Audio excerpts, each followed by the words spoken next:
Hello guys, welcome to my channel. दोस्तों, आज की वीडियो में सीजीएल एग्जाम 2023 टीयर 1 के 19 जुलाई के शिफ्ट नंबर 3 का हम लोग मैथ सॉल्यूशन करने वाले हैं। ठीक है, तो ये हमारा सेट नंबर 15 होगा। इसके पहले हम लोग 14 सेट कर चुके हैं, तो ये हमारा 15 सेट होगा मैथ्स के सॉल्यूशन का। तो अगर आपको अच्छा लगे तो लाइक कर सकते हैं। चलिए शुरू करते हैं मैथ्स के सवालों को। ठीक है दोस्तों, यहाँ पर मैथ शुरू हो रहा है। तो जो पहला सवाल ये है कि 25 और 35 के बीच तृतीयानुपाती ज्ञात करो। मुझसे फॉर्मूला याद नहीं होता, मैं क्या करता हूँ, 25, 35 और तृतीयानुपाती को हमने x मान लिया। जब भी 3 वैल्यू दे रखी है तो हम क्या करते हैं कि बीच वाले को डबल कर देते हैं, यानी 35 दो बार आ जाएगा और आपको x की वैल्यू को फाइंड आउट करनी है। तो आप मुझे बताओ, ये और ये का रेशियो अगर 5:7 है तो ये भी कितना 5:7 होना पड़ेगा। तो अगर ये 5 को 7 से मल्टीप्लाई करने पर 35, तो 7 इंटू 7 कितना हो जाएगा, 49 इज द आंसर। आप जो तरीका लगाएं लगा सकते हैं, but this is the best option. This is the best method to solve this type of question. आगे बढ़ते हैं। अगला सवाल बोलता है कि अगर त्रिभुज A B C P Q R के सिमिलर है, तो पहले हम काम करते हैं। यहाँ पे मैं बोल सकता हूँ कि A B upon P Q is equal to A C upon P R होगा, is equal to B C upon Q R होगा। हो सकता है। अब मुझे एक बात बताओ, अगर ए बी की वैल्यू 4 है और पी क्यू की वैल्यू 6 है, मतलब मैं कह सकता हूँ कि ये पूरा का पूरा 2:3 का रेशियो है। अगर क्यू आर की वैल्यू 9 है तो बी सी की वैल्यू जरूर 6 रहा होगा। अगर आर पी की वैल्यू 12 है तो ये 4 दूना 8 रहा होगा। तो ए बी सी का परिमाप ज्ञात करें। तो ए बी आपको दे रखा है 4, परिमाप का मतलब होता है साइड का समेशन। 8 6 14 और 4 कितना हो जाएगा, 18 centimetre is the required answer. कुछ लंबा चौड़ा ट्रायंगल बनाने की आवश्यकता आपको नहीं है। ठीक है, आगे बढ़ते हैं। 365 का 65%।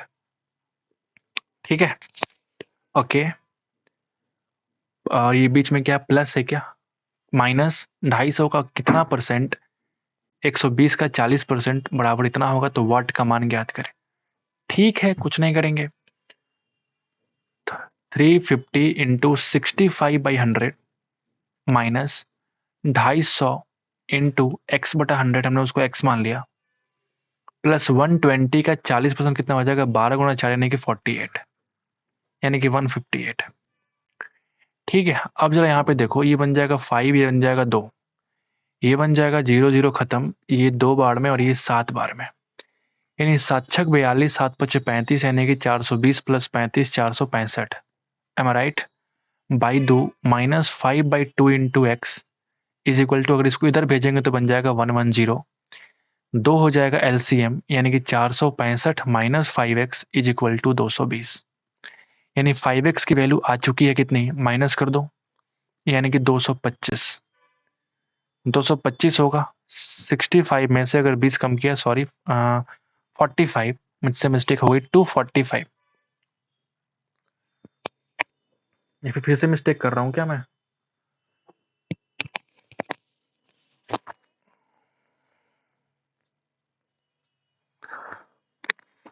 मैं यहाँ पे 7 छक 42 यानी कि 420 और 35 किया था हमने, 455 होगा। हमसे मिस्टेक हो रखा है थोड़ा सा, थोड़ा माफ कीजिएगा। ठीक है, हमने क्या बोला यहाँ पे कि ये जो 465 लिखा हमने, ये 55 होगा, और यहाँ हम अगर 55 से माइनस करेंगे तो ये 235 होगा। ठीक है, यानी जो x की वैल्यू आएगी वो 235/5 यानी कि 47 इस सवाल का आंसर है। आगे बढ़ते हैं। एक गेंद का 9 पाई वर्ग इकाई पृष्ठीय क्षेत्रफल प्राप्त करने के लिए गेंद का व्यास कितना होना पड़े। गेंद इज कॉल्ड, ये जो तुम्हारा स्फेयर है ना, उसी को बोलेंगे ना गेंद। गेंद स्फेयर के फॉर्मेट में है, मैं बोल सकता हूँ 4 × πr²। 4 × πr² is equal to 9 पाई आपको दे रखा है। तो क्या पाई से पाई कट जाएगा, आर की वैल्यू कितनी आ जाएगी, 3/2। ठीक है, तो गेंद का व्यास निकालने के लिए आप 2 से मल्टीप्लाई कर दो, डायमीटर कितना हो जाएगा 3। ये तो आसान है।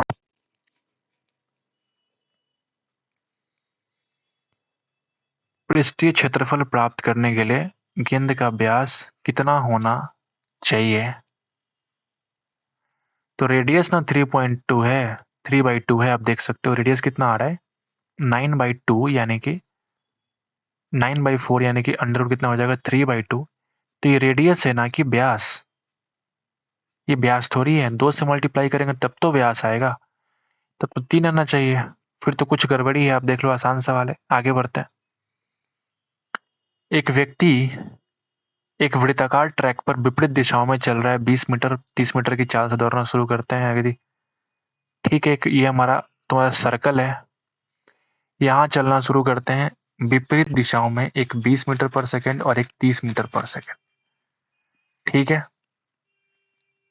वृत्ताकार की जो वृत्त की परिधि है वो कितना है, 100 मीटर है। तो ज्ञात कीजिए कि वो एक दूसरे को कितने अलग अलग बिंदुओं पर पार करेंगे। यहाँ मिलने की बात नहीं हो रही बल्कि पार करने की बात हो रही है। बिल्कुल इस तरीके का सवाल एक पिछले शिफ्ट में था। मुझे लगता है कि सेम सवाल ही था, बाकी आप एक बार चेक कर लेना। तो बिंदु पर पार करने का मतलब होता है कि जो टाइम है वो अलग अलग हो सकता है। मिलने का मतलब होता है कि सेम टाइम पे मिलना। बट पार करने का मतलब होता है कोई एक बिंदु पर यहाँ पे ए आ चुका पहले से, फिर ए आगे बढ़ गया और बी बाद में आके इसको पार कर रहा है, मतलब तब भी हम बोल सकते हैं कि इस बिंदु को पार किया गया।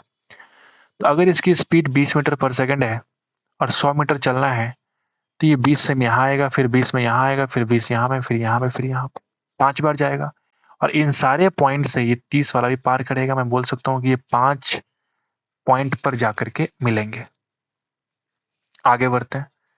अर्चना ने 24 जनवरी 2012 को एक बैंक से 8 चौका 32 3 35/4% वार्षिक साधारण ब्याज पर 78,000 रुपए का ऋण लिया और इसे 18 जून 2012 को वापस चुका दिया। यानी इन दोनों का बीच का जो टाइम है वो हमारा टाइम की वैल्यू दे रखी है। ठीक है, अर्चना द्वारा भुगतान की गई कुल राशि निकालना, मतलब अमाउंट निकालना है, अमाउंट मिश्र धन आपको फाइंड आउट करनी है। ठीक है, तो पहले हम टाइम निकाल लेते हैं। टाइम कितना होगा आप मुझे बताओ। 24 जनवरी से 18 जून, क्या ये 180 दिन है क्या? जनवरी फरवरी मार्च अप्रैल मई जून, 6 महीने के आसपास। 6 गुना 30 एवरेज निकालूंगा, 180 डेज। लेकिन यहाँ पे 24 और यहाँ पे 18 है, तो किसी किसी महीने में 31 का दिन होता है। तो आपको चेक करना पड़ेगा एक बार कि टाइम है कितना। तो 24 से अगर मिली यहाँ तो 24 25 26 27 28 29 30 31, जनवरी का 8 दिन। अगर 12 की बात करूं तो लीप ईयर 29 फरवरी, फिर मार्च हो जाएगा 31, अप्रैल 30, मई 31 और जून में कितना दिन है, 18। अब इन सबको हम जोड़ के देखते हैं एक बार कितना डेज आते हैं। तो कितना आएगा बताओ, 31 प्लस 31, ठीक है, 31 प्लस 31 हो जाएगा 62, और प्लस 30 और प्लस 18 कितना हो जाएगा, 48। यानी ये हो गया पूरा। और 29 और 8 कितना होता है, 37। यानी ये वैल्यू कितनी आएगी आप मुझे बताओ, 6 4 10 और 10, 110 और 37, 147। ये किस तरह का सवाल है भाई? फिर से एक बार कर लेते हैं, जरा जोड़ घटाओ।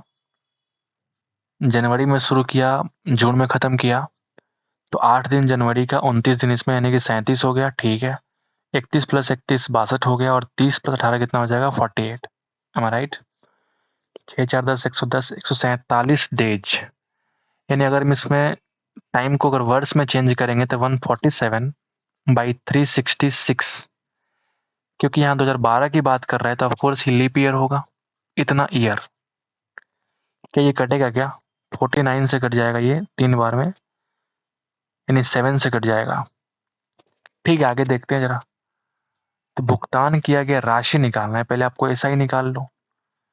तो 78,000 रुपया इंटू टाइम की वैल्यू 147/366, और रेट कितना है, तो 35/4, और इंटू 100 तो है ही है फॉर्मूला में। ठीक है, कैलकुलेशन होने वाला है खतरनाक। देखता हूं, ये क्या 2 से कट रहा है क्या? 2 से तो कट ही जाएगा। 3 से 6 6 12 3 15, 3 से भी कट रहा है, और 3 से ये भी कट रहा है। 49 बार में, और ये 3 से कट रहा है, 3 एकम 3 डबल 2, यानी अब कितने से कट रहा है ये बताओ। नहीं पता।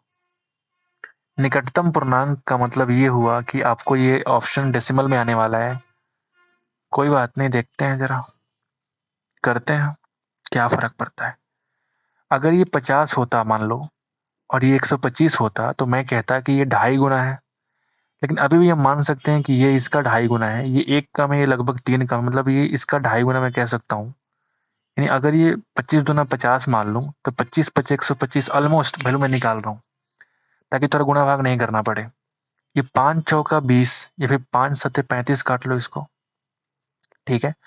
और अगर मैं इसको 4 से काटूं, तो ये 2 से कट जाएगा 2 बार में, और ये 2 से कट जाएगा 390, यानी 3, अगर ये 400 होता, तो 400 गुना 7, यानी 7 चौका 2800 होता, ठीक है। लेकिन ये क्या हो गया,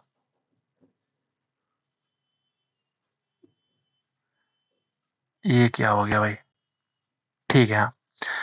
तो अगर ये 400 होता, तो 400 गुना 7 कितना हो जाएगा, 2800, लेकिन 10 का है तो 70 कम कर देंगे, यानी कि लगभग 2730 रुपया इसका इंटरेस्ट हो गया।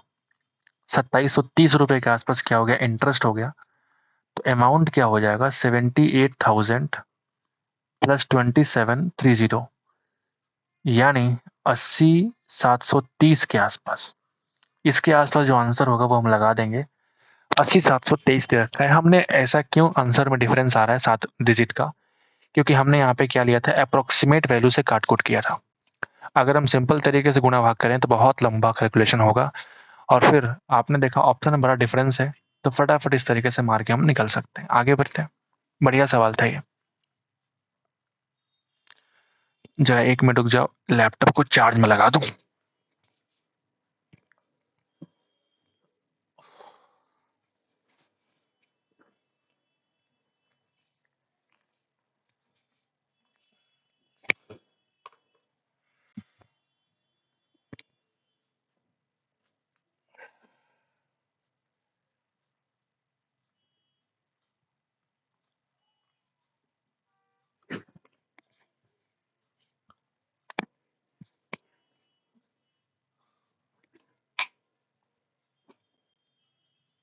चलो भाई, प्लग इन हो गया, आगे बढ़ते हैं। ये सवाल ये बोलता है कि 10 महिलाएं किसी कार्य को 6 दिन में कर सकती हैं, और 6 पुरुष, M4 महिला P4 पुरुष, उसी कार्य को 5 दिन में कर सकते हैं। तो आप मुझे बताओ, क्या ये 6 से 6 कटेगा और ये 5 से 2 बार में कट जाएगा, यानी महिला और पुरुष का रेशियो 2 जाएगा इस साइड, यानी कि महिला 1 तो पुरुष कितना, 2। यदि सभी पुरुष और महिलाएं एक साथ मिलकर कार्य करें, तो उन्हें इस कार्य को पूरा करने में कितने दिन लगेंगे। सभी पुरुष और महिला की बात कर रहा हूँ, 10 महिला भी है और 6 पुरुष भी हैं, सॉरी 6 पुरुष भी हैं।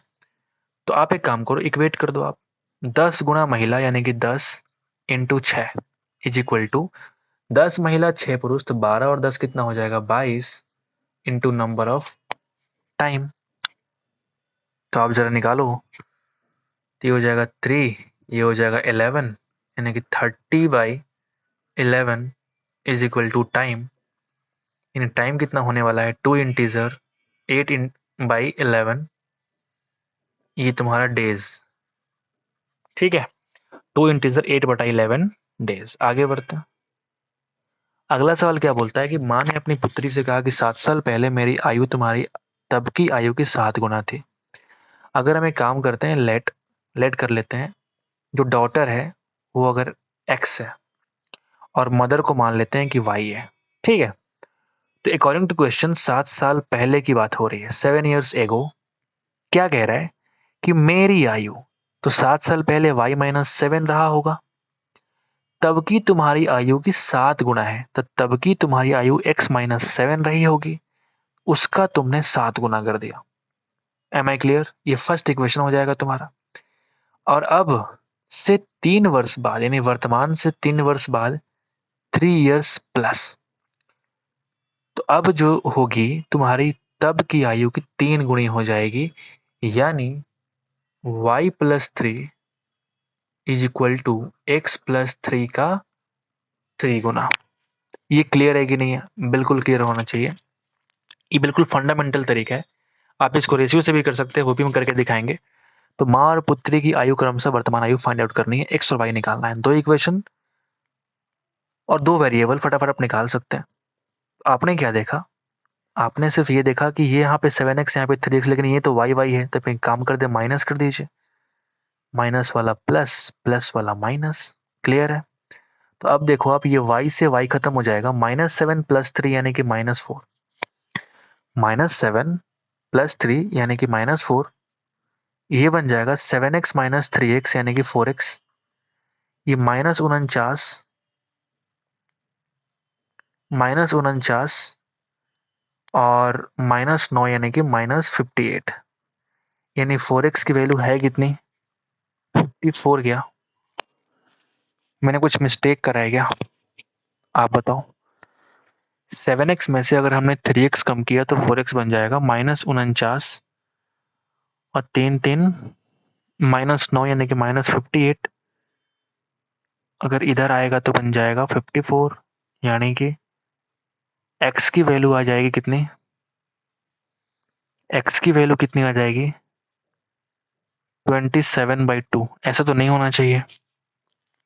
ये 27 कौन सा हिसाब बाई 2? आधा साल। अच्छा, एक काम करते हैं, इसको हम लोग जरा रेशियो से करके देखते हैं, रेशियो मेथड से। तो आप देखो, इधर माँ है, इधर तुम्हारा डॉटर है। अगर 7 साल पहले की बात करूं तो मेरी आयु तुम्हारी तब की आयु की 7 गुना थी, यानी 7:1। ठीक है?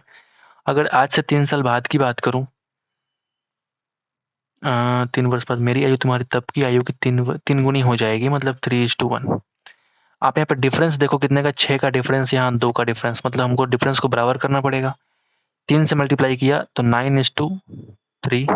अब देखो डिफरेंस बराबर हो गया। तो अब क्या कह रहा है सवाल? 7 वर्ष पहले और 3 वर्ष बाद इन दोनों का डिफरेंस कितना है? 10 साल का डिफरेंस है। और यहाँ पे 7 और 9 के बीच में 2 का डिफरेंस है, यानी 2। रेशियो 2 की वैल्यू अगर 10 साल है तो एक रेशियो की वैल्यू 5 साल होगी। तो माँ और पुत्री की क्रमशः वर्तमान आयु निकालो। तो वर्तमान आयु निकालने के लिए अगर मैं 7:1 मान के चलूं तो 7 × 5 = 35 और ये 5। ये कब की आयु है? 7 वर्ष पहले की। यानी अगर दोनों में मैं 7 जोड़ दूं तो ये वर्तमान आ जाएगा 42 ईयर्स माँ की, और 7 × 5 = 12 साल। किसका? उसके डॉटर की। तो ये तुम्हारा आंसर रेशियो से फटाफट आ गया, बट हमने कहीं तो यहाँ मिस्टेक कर रखा है, मुझे लगता है। मैंने क्या किया, 7 साल पहले यानी 7 ईयर्स माइनस की बात करूंगा तो y - 7 = 7 × x - 7। तो y + 3 = 3 × x + 3। तो एक बार जरा सॉल्व करना है, मैंने कुछ तो मिस्टेक कहीं किया है। तो अगर आप देखें, अच्छा मुझे समझ आ गई। ये देखो -7 है और ये प्लस को प्लस ही लिख दिया हमने। ये प्लस के बदले मुझे माइनस करना पड़ेगा ना यार। होता है कभी कभी दिमाग काम नहीं करता। तो 7 और 3 कितना हो जाएगा? -10। अगर ये -10 हुआ तो ये इधर आएगा, यानी ये जो वैल्यू आने वाली है, आप बताओ कितना आने वाला है? ये आ जाएगा 48। अब तुम्हारा आंसर आ गया। अगर ये 48 हुआ तो x की वैल्यू आ जाएगी 12 साल। और x का वैल्यू है क्या? तो ये हम लोग माने थे डॉटर की वैल्यू। तो x आ गई 12, किसी एक इक्वेशन में पटक देंगे तो m की वैल्यू आ जाएगी 42। आगे बढ़ते हैं। दोनों तरीका हम लोगों ने देख लिया है। होता है कभी कभी दिमाग से कोई चीजें प्लस माइनस हो जाता है, ठीक है। आगे बढ़ते हैं। अगर ये वैल्यू दे रखा है तो हम क्या कर सकते हैं, x से डिवाइड करो तो x + 1/x की वैल्यू कितनी आ जाएगी? 7। ये निकालना है, स्क्वायर करके +2 कर दो। या फिर अगर आप ये निकालना चाहते हैं तो x - 1/x into x + 1/x कर सकते हैं ना। तो x - 1/x कैसे निकाल पाएंगे? स्क्वायर करके -4 करके अंडर रूट, यानी कि ये बन जाएगा 45 का अंडर रूट। अब यहाँ मल्टीप्लाई कर दो, भाई तुम्हारे सवाल का आंसर है अंडर रूट 45 इंटू 7। ये आ जाएगा 9 इंटू 5, 3 बाहर, 7 × 21 √5। 7 × 21 √5। ये तुम्हारे सवाल का आंसर है। बट यहाँ पे 2 ऑप्शन है, 21 √5 और 21 √5 प्लस और माइनस। तो कौन सा आंसर होगा आपको पहले ये बताओ। तो हमने ये कंडीशन पढ़ा नहीं था पहले कि x की वैल्यू जो है वो 0 और 1 के बीच में है। अगर x की वैल्यू 0 और 1 के बीच में है तो इतने की वैल्यू क्या होगी? ठीक है, तो x प्लस 1/x की वैल्यू 7 आ गई। ठीक है,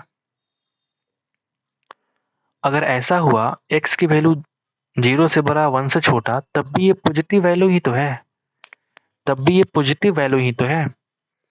अगर 0 से 1 के बीच में कुछ भी मान लिया हमने, जैसे मान लिया हमने 0.5 मान लिया, तो 0.5 का स्क्वायर कितना हो जाएगा? 0.25 माइनस 1/0.25 माइनस 1/0.25, तो ये पूरी वैल्यू कितनी हो जाएगी? नेगेटिव वैल्यू हो जाएगी, क्योंकि ये वैल्यू जब कटेगी तो एक बड़ी वैल्यू देगी 4, माइनस करने पे 3 पॉइंट, तो ये तो हमने ऐसा चेक करने के लिए बनाया था। तो यहाँ आपने माइनस क्यों लगाओगे? क्योंकि यहाँ आपको देखना पड़ेगा कि x माइनस 1/x की जो वैल्यू होगी अंडर रूट से निकलने के बाद प्लस और माइनस दोनों होता है। अब चूंकि x की वैल्यू 0 और 1 के बीच में होने की वजह से इसका वैल्यू क्या होना चाहिए? माइनस। माइनस हमको लेना पड़ेगा, तो माइनस से मल्टीप्लाई करेंगे, वैल्यू कितनी हो जाएगी? -21√5। This is a wonderful question, very confusing और वंडरफुल क्वेश्चन है ये। बहुत ही आसान सवाल, लेकिन अगर आप प्लस को माइनस कर देंगे तुम्हारा आंसर क्या हो जाएगा? गलत। ठीक है, बहुत बढ़िया सवाल है ये, आगे बढ़ते हैं। क्योंकि आपको पता है कि अगर अंडर रूट 4 है तो बाहर आएगा तो प्लस माइनस 2 हो सकता है, क्योंकि +2 का स्क्वायर भी 4 होता है और -2 का स्क्वायर भी 4 होता है। तो मैं कह सकता हूँ कि अगर अंडर रूट से कोई चीज़ बाहर आती है तो प्लस और माइनस दोनों हो सकता है। तो इस कंडीशन के होने की वजह से मैं कह सकता हूँ कि x की वैल्यू x माइनस 1/x की वैल्यू माइनस में लेना पड़ेगा। आगे बढ़ते हैं, बढ़िया सवाल।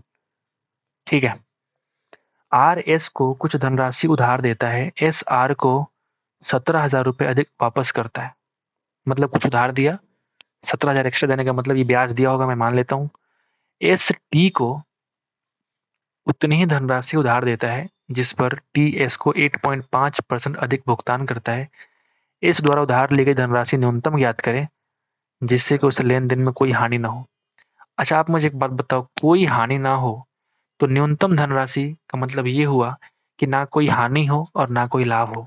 यानी मैं कह सकता हूँ कि जो इसने एक्स्ट्रा अमाउंट दिया था 17,000 रुपये, ये 17,000 रुपये कुछ और नहीं बल्कि वो चाहता है कि इतना उसको सिंपल इंटरेस्ट मिल जाए, इतने के रेट से, इतने के रेट से, मानते हो ना? इतने के रेट से उसको मिल जाए। तो आप बता दो, 8.5%, तो मैं कह सकता हूँ उस पी का वैल्यू निकालो, 8.5 का 17/2 टाइम 100, 17 से कट जाएगा एक बार में, यानी 1,000 गुणा 100, नहीं 200 है ना, यानी 2 लाख इस सवाल का आंसर है। सवाल हो गया 4 लाइन का, आंसर हो गया सिर्फ 2 लाइन का। आप इसको मन से भी निकाल सकते थे। बस ये समझना है कि जो इसने भुगतान किया है ब्याज का पैसा, उतना पैसा अगर इसको एक्स्ट्रा ब्याज मिल जाए तो ये ना इसको लाभ होगा ना इसको हानि होगा।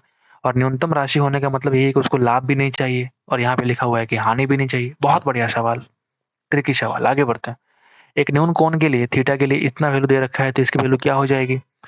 तो मैं कह सकता हूँ कि साइन थीटा की वैल्यू क्या हो जाएगी? 1 माइनस साइन स्क्वायर थीटा, और इसी को बोलते हैं हम कॉस स्क्वायर थीटा।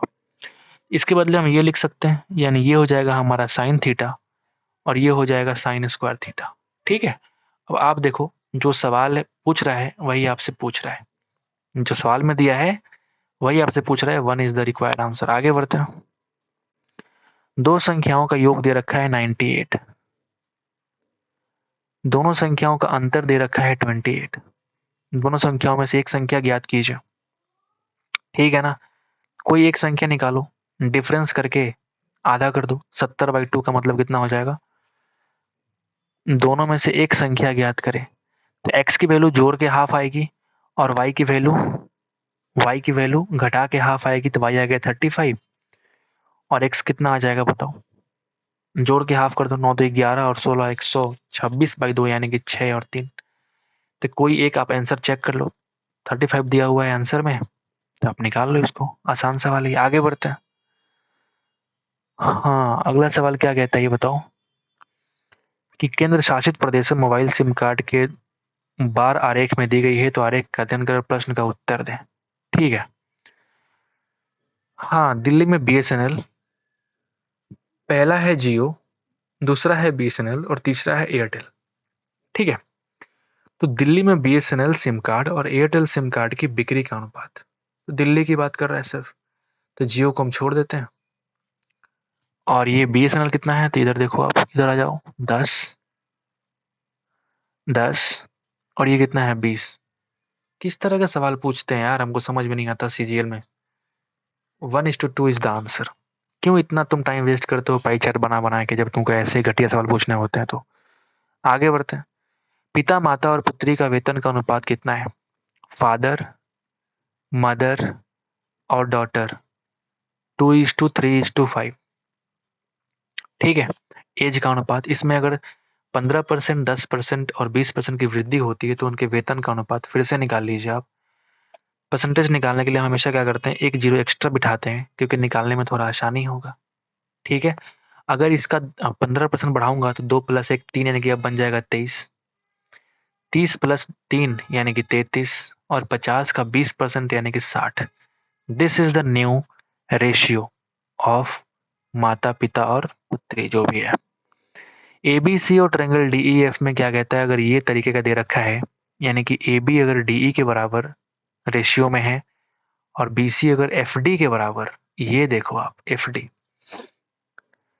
तो वे कब समरूप होंगे? बढ़िया सवाल है। आप देखो जरा, ए बी सी, अगर तुमने ए बी को कंपेयर किया है डीई से, ठीक है, तो समरूप होने के लिए ए बी के जगह पे ये डीई भी हो सकता है और ईडी भी हो सकता है। ठीक है। एक और चेक करेंगे, क्लियर हो जाएगा। बीसी एफडी के बराबर है, तो बीसी अगर अंतिम 2 पॉइंट पे है, तो एफडी होने के लिए यहाँ पे डी लगा सकते हैं। एफडी तो डी एफ दोनों यूज हो चुका है, मतलब इसको हम नहीं ले सकते, यानी ईडीएफ। बहुत बढ़िया सवाल।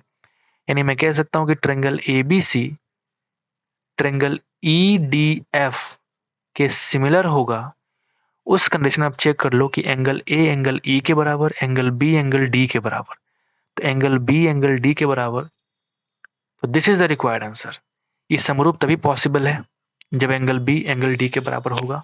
ये बहुत बेस्ट तरीका आप देख सकते हैं कि पहला 2 पॉइंट चेक कर लिया हमने, अंतिम 2 पॉइंट चेक कर लिए, इससे पता लग गया कि सिमिलर कौन ट्रायंगल होने वाला है। आगे बढ़ते। 8 पुरुषों के द्वारा क्या कहता है कि 8 पुरुषों के द्वारा किसी कार्य को 10 दिन में पूरा किया जाता है, 10 महिलाओं द्वारा उसी कार्य को 12 दिन में लगते हैं। तो आओ जरा हम एक काम कर लेते हैं, थोड़ा गुना भाग कर लेते हैं।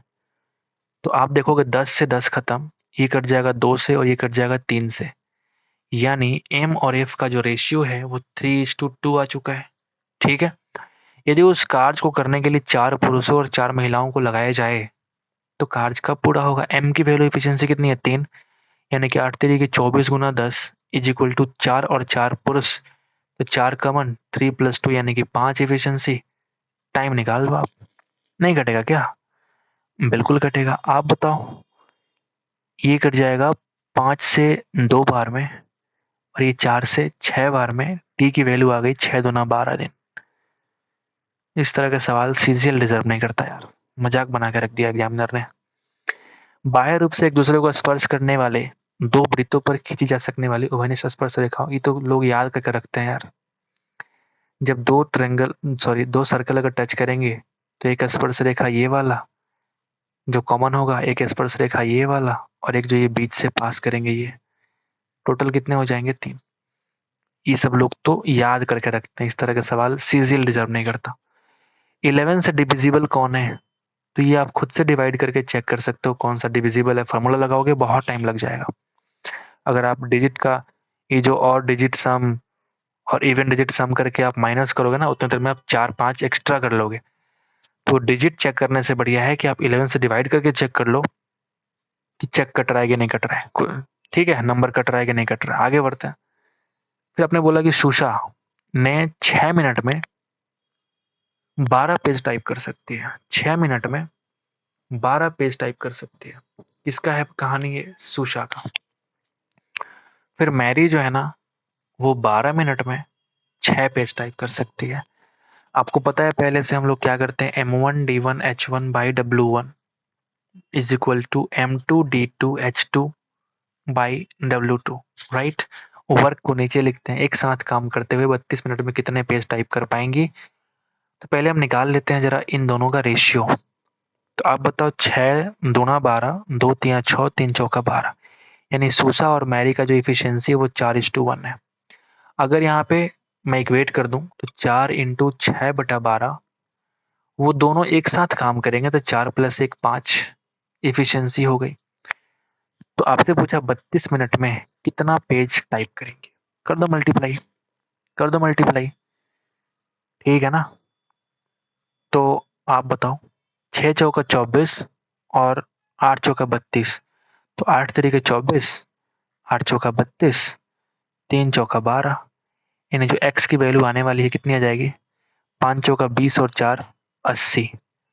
80 पेजेस क्या कर सकते हैं टाइप। बहुत बढ़िया सवाल। But M1D1H1 by W1 will simplify this type of question। आपसे पूछ दिया cot x की वैल्यू, तो cos और sin निकाल लो। ये रेशियो का सवाल है, इसमें कुछ भी नहीं करना होता। cos x upon sin x की वैल्यू आपको मालूम है 5 और 2, दोनों के नीचे h है, तो यहाँ पे अगर देखेंगे तो h कटा हुआ है, मतलब हम cos x की वैल्यू को 5 और sin x की वैल्यू 2 हम पटक सकते हैं। तो 2 × 5 = 10 माइनस 2 बटा 2 × 5 = 10 प्लस 2, यानी कि 4/6, यानी कि 2/3 इस सवाल का आंसर है। आप चाहो तो P/H ऐसे करके भी निकाल सकते हो, बट ये सिंपलेस्ट सॉल्यूशन था। एक गीजर का अंकित मूल्य दे रखा है, 4% का डिस्काउंट दिया तो विक्रय मूल्य। क्या पूछ रहे हो यार, मुझे समझ नहीं आ रहा। 96 की वैल्यू निकाल दो आउट ऑफ 100। मल्टीप्लाई करवा रहे हो मेरे से, ठीक है मल्टीप्लाई करो, वही तुम्हारे सवाल का आंसर होगा। इस तरह का सवाल CGL डिजर्व नहीं करता, बहुत डिसअपॉइंटेड हूँ मैं, ठीक है, इसीलिए नॉर्मलाइजेशन में बहुत दिक्कतें होती है।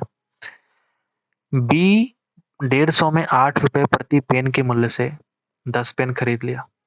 आपने बोला बी की कहानी है कि 150 रुपए में 8 रुपए प्रति पेन की मूल्य से 10 पेन। कुछ तो ये इसमें मुझे ये लग रहा है, कुछ तो गड़बड़ है। फिर से पढ़ता हूँ। बी क्या करता है, 150 रुपए में 8 रुपए प्रति पेन के मूल्य से 10 पेन। अच्छा अच्छा ठीक है, यानी कि 80 रुपए का उसने क्या ले लिया, 80 रुपए का पेन खरीद लिया। 5 रुपए प्रति रबर की मूल्य से 10 रबर, यानी कि 50 रुपए का ये खरीद लिया।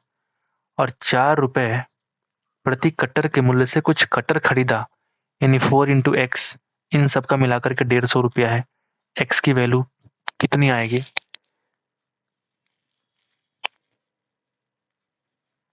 8 रुपए पेन के मूल्य से 10 पेन, यानी 80 रुपए का पेन हो गया,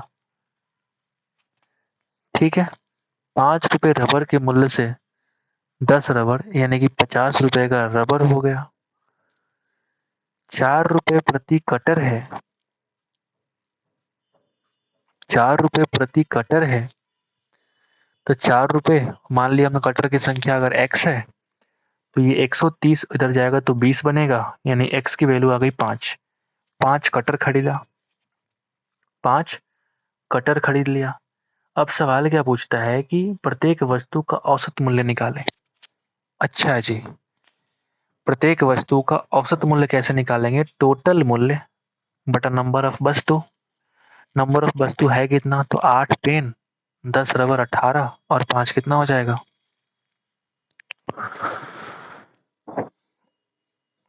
सॉरी 10 पेन और 10 रबर 20 और 5 कटर यानी कि 25। अगर काटोगे तो 6 रुपया प्रति वस्तु औसत मूल्य हो जाएगा इस चीज का। बढ़िया सवाल नहीं है ये, वो थोड़ा, हाँ पहली बार इस तरह घुमावदार सवाल देखा है ना, थोड़ा सा उल्टा पुल्टा हो जाता है दिमाग में। कुछ भी ऐसा नहीं है सवाल में कि आपका दिमाग खराब किया जा सके, ठीक है। आगे बढ़ते हैं। 7 सेंटीमीटर त्रिज्या और 60 डिग्री केंद्रीय कोण वाले एक वृत्त के त्रिज्य खंड का क्षेत्रफल निकाल दीजिए। तो πr² इंटू थीटा अपन 360।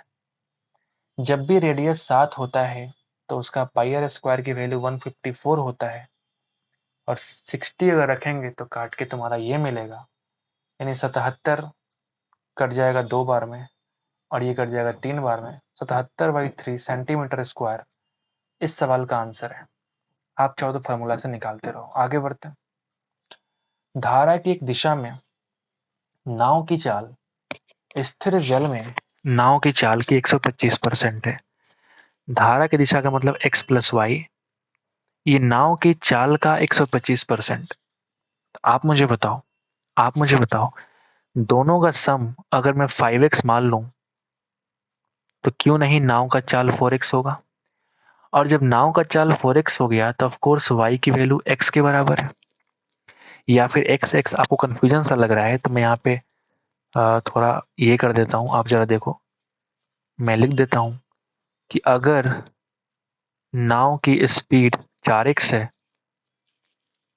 तो ये तुम्हारा क्या हो जाएगा, x क्या हो जाएगा, धारा की स्पीड। तब तो इन दोनों को जोड़ने पे ये 5x बनेगा और ये 5x इस 4x का 125% है। नहीं है क्या? बिल्कुल है। यदि स्थिर जल में नाव को 20 किलोमीटर, यानी स्थिर जल का मतलब सिर्फ नाव की स्पीड यानी 4x, 30 मिनट का समय लगता है। यानी मैं कह सकता हूं कि 4 पचे 20 यानी x की वैल्यू है कितनी, 10। x की वैल्यू आ गई अगर 10 तो मैं कह सकता हूं कि जो नाव की स्पीड है 4 गुना 10 यानी कि 40 किलोमीटर पर आवर, और जो स्ट्रीम यानी कि धारा की स्पीड है वो 10 किलोमीटर पर आवर। आगे क्या कहता है तो बताइए कि धारा के विपरीत दिशा में 15 किलोमीटर कितने में तय करेगा। ठीक है, तो 15 किलोमीटर बाई विपरीत जब भी होगा तो नाव में से हम स्ट्रीम माइनस कर देंगे यानी 30 kilometre per hour. 30 kilometre per hour, hour को भेज दो ऊपर। आप यहाँ पे केम काट लो, 15 गुना 3 30, 1/2 आवर्स, या तो 1/2 आवर लिख दो या फिर 30 मिनट लिख दो, वट एवर यू वॉन्ट। यही सवाल का आंसर है। आगे बढ़ते हैं, last question of this shift. तो आपने क्या देखा कि सवाल क्या पूछता है, दिए गए पाई चार्ट में न्यूनतम कोण कितना है। तो दिए गए पाई चार्ट में न्यूनतम कोण कितना है, न्यूनतम कोण उतना ही होगा जो न्यूनतम परसेंटेज होगा। न्यूनतम परसेंटेज अगर 10% है, एक पाई चार्ट के अंदर 100% की वैल्यू 360 डिग्री होता है, तो 10% का मतलब 36 डिग्री होगा, और ये इस सवाल का आंसर है। बहुत ही घटिया किस्म का शिफ्ट आज का है, लेकिन फिर भी हम लोगों ने पूरा सवाल कर लिया। उम्मीद करते हैं कि आज आपको अच्छा लगा होगा। स्टार्टिंग में 2-3 सवाल बहुत बढ़िया थे, जो कि पहला सवाल ही था जो बहुत बढ़िया सवाल था। ठीक है, तो उम्मीद करते हैं कि आपको अच्छा लगा होगा। लगे तो एक बार लाइक कर देना दोस्तों। Thank you so much for watching the video.